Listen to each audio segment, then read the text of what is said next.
De Bronkkirmes im Dorf. Früher freute sich alt und jung, jeder ob de Kirmes, ob de Bronk. Det war immer ein groot Fest und jeder krieg een Koppel Gäst. Et kam de Groß, de Nüm, de Tant, alles wat ma war verwandt. Al Weke, Würher, wonget an, alles kam de Riener dran. Liene Hendrik und Tranke Petter, die musste dafür noch de Sturf wette. Wo es nötig war, ich kann es euch sagen, da wurde auch noch das Hüskeutje waren.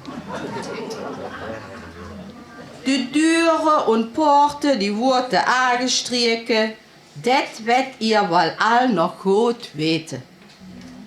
Stienere Theodor hau auch den getan, wenn et samstigs nommendis et Trömke kam. Et wurde gewolkt, et wurde geschafft, die Sonderstufe wurde geschrubbt. Wenn det alles war getan, da wurde gebacken und gekocht, wie det so war.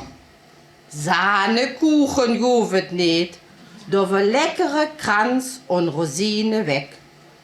Et hof Prume, Öfkes und Lederkes Fla. In de ganze Backoffe woll, det regde grad.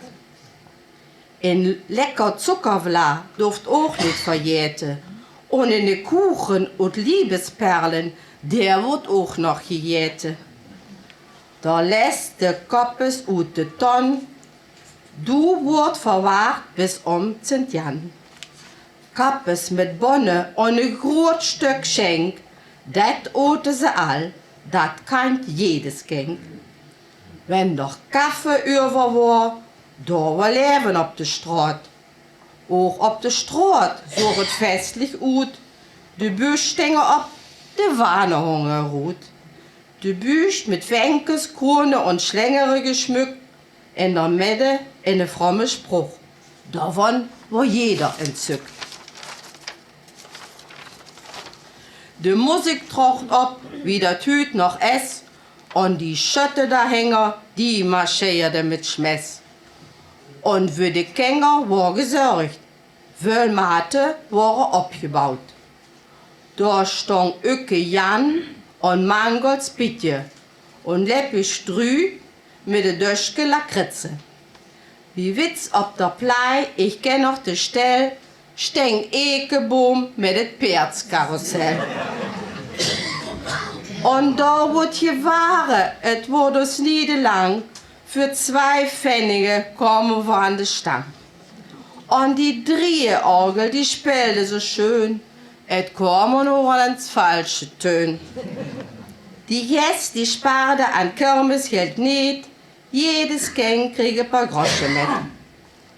Wenn et Abendbrot war vorbei und alles war saat, krieg die Gäste noch et parat gemacht. Eine Schnuffpack voll Vla daheim für die Junge, krieg Großvater an der Spaziersteck gebongen. Ein Schuhenschachtel woll krieg immer die Tant, so krieg jeder get mit, det war doch allerhand. Und et Orwes wird gedanzt wie Krappes ob der Saal. Da ging et noch ins Freund, da war alles egal. Der lange Schottisch, der Schmett, der Langsi und der Rheinländer und der Walzer waren auch noch dabei. 3 Tage wird gewirrt, et Dienstags war Schluss. Mit der Maizucht klang de Kirmes ut. So war das immer, Jahr für Jahr, immer dasselbe, bis wir alles über war.